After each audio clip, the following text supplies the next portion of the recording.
इतने लंबे समय के बाद अवसर मिला, हम व्याकुल थे कि कब पट खुलेंगे, कब हम आएंगे।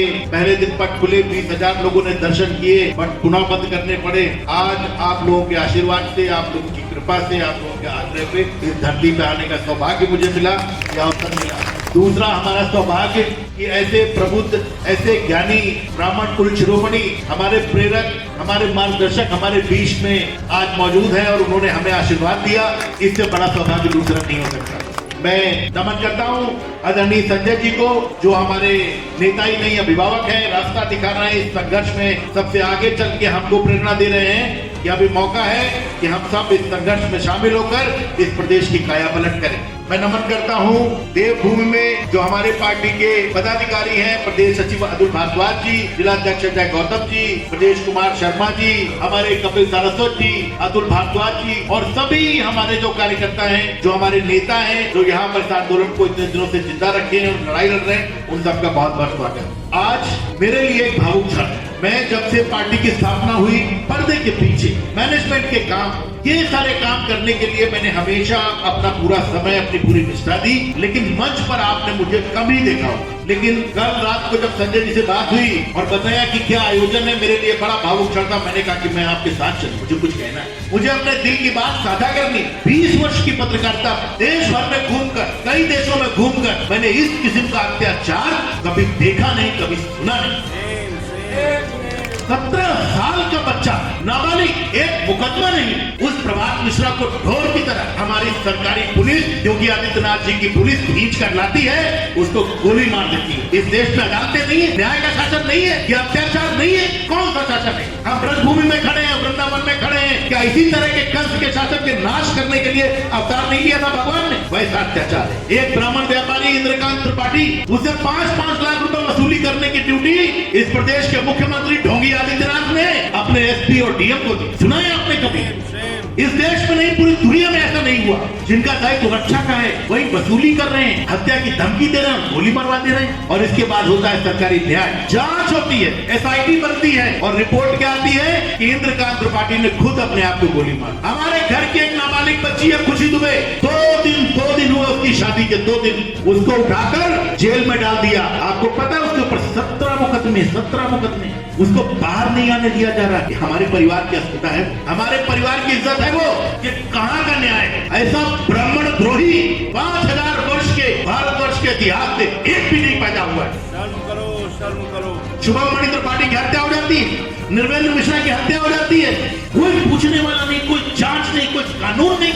इनकाउंटर के नाम पर सरकारी हत्याओं का क्रम चल रहा है। 75 एनकाउंटर होते हैं, 20 ब्राह्मणों की सरकारी हत्याएं होती है। मैं नहीं मानता उसको एनकाउंटर, ये सरकारी हत्याएं हैं, क्योंकि हमारे प्रदेश का मुख्यमंत्री जाति विद्वेष की आग में जल रहा है, बदला लेना चाहता है। जैसा आचार्य शिरोमणि ने बताया कि गोरखपुर की क्षुद्र जाति राजनीति का हिस्सा रहा ये व्यक्ति जाति हिंसा का बदला लेने के लिए सरकारी तंत्र को, सरकारी पुलिस को अपने गुंडों की फौज की तरह इस्तेमाल कर। अब बात हमारे बर्दाश्त के बाहर है। आज जिस पुण्य भूमि पे हम खड़े हुए हैं, ये उस नायक की भूमि है, ये उस देव की भूमि है, वो ईश्वर की भूमि है जिसने दुनिया के इतिहास के सबसे बड़े धर्मयुद्ध महाभारत का नायकत्व किया था।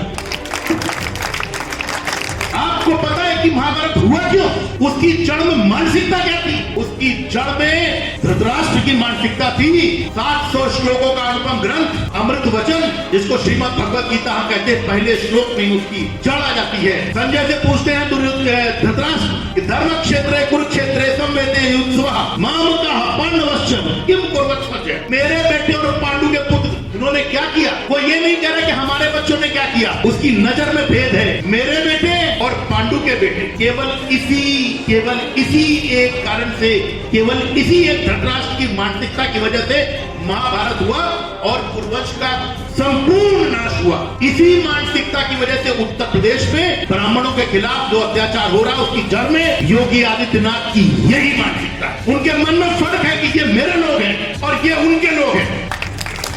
इसीलिए 75 में से 20 एनकाउंटर ये फर्जी सरकारी हत्याओं में शिकार ब्राह्मण होता है। इंद्रकांत त्रिपाठी की हत्या की जब जांच होती है तो कहा जाता है कि उसने तो खुद को ही गोली मारी। एक शेर है कि अब कहां ढूंढने जाओगे हमारे कातिल, हमारे कत्ल का इल्जाम हम ही पर रख दो। मैं आपसे एक बात कहना चाहता हूं, ये लोग भूल गए हैं कि ब्राह्मण वंशज किसका है। क्योंकि साधारण वेशभूषा है, क्योंकि शस्त्र धारण नहीं करता, क्योंकि हाथ में भिक्षा पात्र है। इसकी औकात क्या है, इसकी हैसियत क्या है, वो लोग भूल गए हैं। हमारे पूर्वजों ने हजारों वर्ष हिमालय की कंदराओं में अपनी अस्थियों को तपाया है, और इसीलिए हमारी अस्थियों से वज्र बनता है, हमारी अस्थियों से वज्र बनता है। हम जब दधीच बनते हैं तो हमारी अस्थियों से वज्र बनता है। आप किसी धोखे में मत रहना। और जब किसी राजा को अहंकार हुआ है और उसने ऐसा पाप किया है जैसा पाप योगी आदित्यनाथ कर रहे हैं, मैं आपको उदाहरण देता हूं। एक बहुत तेज पुरुष ऋषि, जिनका नाम था ऋषि श्रृंगी, 13 वर्ष की आयु थी, 13 वर्ष की आयु, मात्र 13 वर्ष। एक राजा आखेट करते हुए उनके पिता के आश्रम में आया, शमीक ऋषि के आश्रम में आया। ऋषि ध्यान में बैठे थे, उसने पानी मांगा, ऋषि ने ध्यान नहीं दिया, सुना नहीं, ध्यान में थे। उसके सर पर कलयुग सवार था। उसने उनका अपमान करने के लिए एक मरा हुआ सांप शमीक ऋषि के गले में डाल दिया, और शमीक ऋषि का ध्यान फिर भी नहीं टूटा, उन्हें कोई क्लेश नहीं हुआ, वो अपमान से परे थे। उनका 13 वर्ष का बेटा तर्पण करता था नदी में खड़े होके, उसको आके ऋषि पुत्रों ने बताया कि तुम्हारे पिता का राजा ने अपमान किया। अब मैं बताता हूँ कि ब्राह्मणों का कपबल क्या होता है। 13 साल के लड़के ने कल हाथ में उठाया और तक्षक को आज्ञा दी, जा 7 दिन में राजा को मृत्यु दंड दे। 7 दिन तक सारे देवता, सारे ऋषि, सारी कायनात, सारी दुनिया, सारी सृष्टि, सारा ब्रह्मांड राजा परीक्षित को बचाने में लगा रहा। 7वें दिन श्रृंगी ऋषि के आदेश से बंधा हुआ तक्षक वहां पहुंचा, सर्पदंश किया, राजा को मृत्यु दंड। ये हमारा बल है। हम दुर्वासा की संतान है, रूप प्राप्ति थी अत्याचारियों की कि अगर हमने क्रोधाग्नि में अगर अपने नेत्र खोदे तो भस्म हो जाए। तुम्हारे अहंकार और अन्याय के शासन का 21 बार मान मर्दन किया। हम उस परशुराम के अंश हैं। तुमने समझा क्या ये कि हमारा रहन सहन साधारण है, केवल इसलिए कि हम साधारण वेशभूषा पहनते हैं। हमारे हाथ में भिक्षा पात्र क्या दे दोगे तुम? सोने के महलों में रहने वालों में बता दूं, योगी आदित्यनाथ जी, हमारे भिक्षा पात्र में आपका सारा ऐश्वर्य आ जाएगा और कमी पड़ जाएगी। किसी धोखे में मत रहना। एक बात बता देना चाहता हूं कि हमारे क्रोध को, हमारे आक्रोश का आह्वान न कीजिए। अगर आप हमारे क्रोध और हमारे आक्रोश का आह्वान करेंगे तो आपकी सत्ता का सर्वनाश हो जाएगा। हमें निरीह मत समझिएगा। जब चाणक्य अपनी शिखा खोलता है तो चक्रवर्ती सम्राटों का सर्वनाश हो जाता है। यह हमारा इतिहास है। इसके लिए हमें शस्त्र नहीं उठाने पड़ते।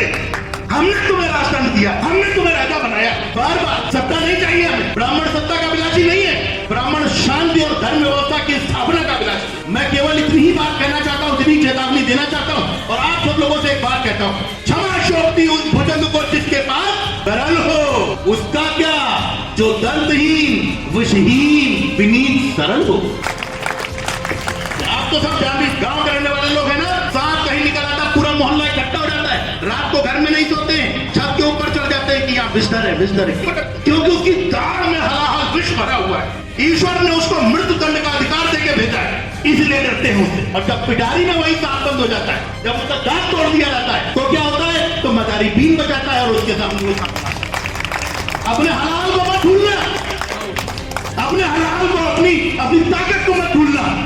और आज मैं आपसे केवल एक बात, एक आह्वान कहने आया हूं। 500 ब्राह्मण पुत्रों की बलि है ये सरकार, हत्यारी है ये सरकार। हमारी माँ बेटियां सुरक्षित नहीं है। हाँ, जिसपे आपने 17 मुकदमे लाने, वो खुशी तुम्हें मेरी बेटी है, मेरी बहन है, और हम सबकी बेटी और बहन है। प्रभात मिश्रा मेरा बेटा है, आप सबका बेटा है। हमें प्रतिशोध पर उतारो मत कीजिए। आज आप सब संकल्प लें कि विष्णु के सीने पर चरण प्रहार करने वाले भृगु की संतान हम ब्राह्मण, दुर्वासा की संतान हम ब्राह्मण, परशुराम की संतान हम ब्राह्मण, श्रृंगी और शमीक की संतान हम ब्राह्मण।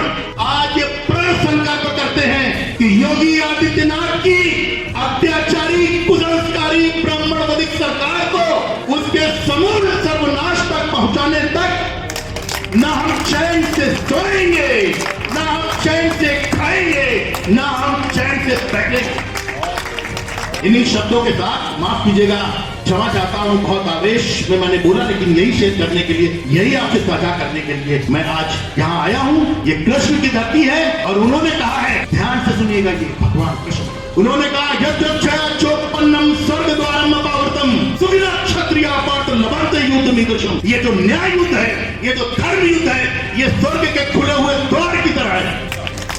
भगवान ने कहा कि ऐसे धर्म युद्ध का, ऐसे न्याय युद्ध का अवसर मैं बहुत सुखी मानवों को ही देता हूं। तो आप ये वही भाग्यशाली मानव है जिनको भगवान ने इस न्याय युद्ध, इस धर्म युद्ध में हिस्सा लेने के लिए एक अवसर दिया, इसको चूकना नहीं।